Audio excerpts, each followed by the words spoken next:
Next question screen पर आपके सामने कि the field in a region is given by this equation, find the charge inside the cubical volume जिसके की surfaces x equal to 0, x equal to a, y 0, y a, z 0, z a।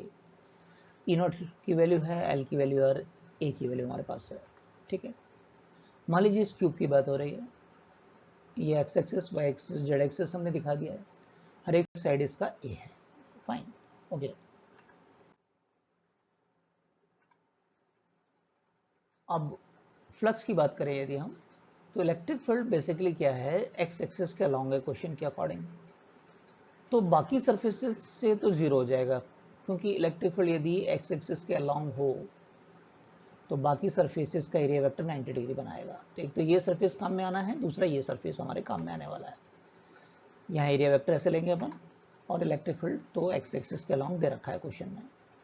दूसरा ये surface in consideration ये रहेगा हमारा, यहाँ से enter करेंगे लाइन ऑफ फोर्सेस, यहाँ से आउटगोइंग होंगी, राइट। तो यहाँ एरिया वेक्टर ऐसा रहेगा, इलेक्ट्रिक फील्ड तो x डायरेक्शन में है ही। तो फर्स्ट पार्ट में सबसे पहले हम electric flux through the cube calculate कर लेते हैं। ठीक है, फर्स्ट सरफेस से जो इलेक्ट्रिक फ्लक्स है, ई डॉट ए कर लें। ई की वैल्यू हमें दे रखी है E naught x divided by L I cap. Okay, x पे डिपेंडेंट है, ध्यान रखना। और ये फर्स्ट वाला हमारा ओरिजिन पर ही है, तो एक्स की वैल्यू हमको जीरो रखना होगा। ठीक है ना, जरूरत पड़ने पर। तो एक्स की वैल्यू मैंने जीरो रख दिया है। एरिया हर एक साइड ए है, तो ए स्क्वायर और डायरेक्शन है माइनस आई कैप। क्लियर है यहाँ तक, राइट। डॉट प्रोडक्ट ले लेते हैं इसका। जब जीरो से किसी को मल्टीप्लाई करोगे तो फिर तो जीरो आना है, तो फर्स्ट से रिलेटेड फ्लक्स तो जीरो कहलाएगा। क्लियर है यहाँ तक। अब बात कर लेते हैं सेकंड सरफेस से related, E dot A. X dependent है, ध्यान रहे।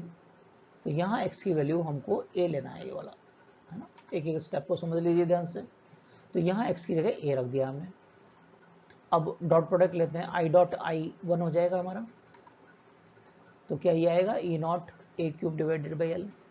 फ्लक्स होता है स्केलर, तो total flux passing through the cube की बात करें हम, तो हमें एड ऑन करना होगा φ1 प्लस φ2। क्लियर है कैसे कर रहे हैं। ये तो जीरो था φ1, ये तो ultimately E naught a cube divided by L आ गया। ठीक है ना। न्यूमेरिकल वैल्यूज सबसे लास्ट में रखिए, जिससे कि बीच में मिस्टेक के चांसेस मिनिमाइज हो जाते हैं। अब अपन वैल्यू रख लेते हैं, ठीक है ना, पहले से नहीं रखी है हमने। ई नॉट की वैल्यू रखी है 5 × 10⁻³ एल साइड 2 सेंटीमीटर, तो 2 × 10⁻² हो गया। ए दे रखा था 1 सेंटीमीटर, तो 1 × 10⁻² हो गया। ठीक है, एक एक स्टेप को सॉल्व करते चलते हैं। ये 10⁻6 हो गया है। क्लियर है यहाँ तक।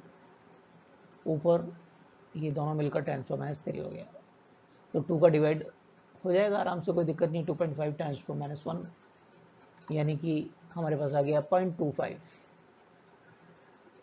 Volt into metre. देखिए 5 की जो यूनिट है थोड़ी देर पहले हमने डिस्कस की थी, दोबारा देख लें कि 5 को ई ए कहते हैं। तो एक तो ये हो जाता है ई का न्यूटन पर कूलम मीटर स्क्वायर।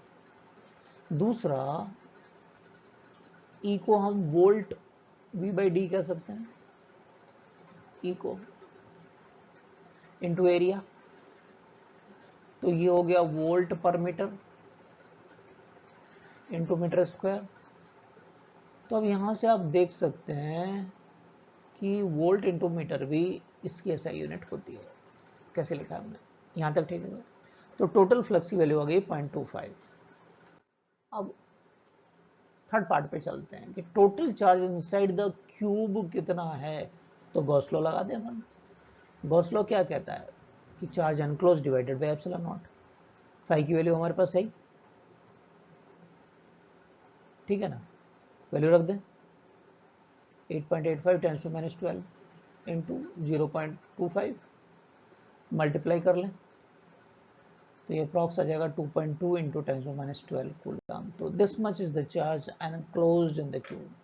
क्लियर हो गया क्वेश्चन।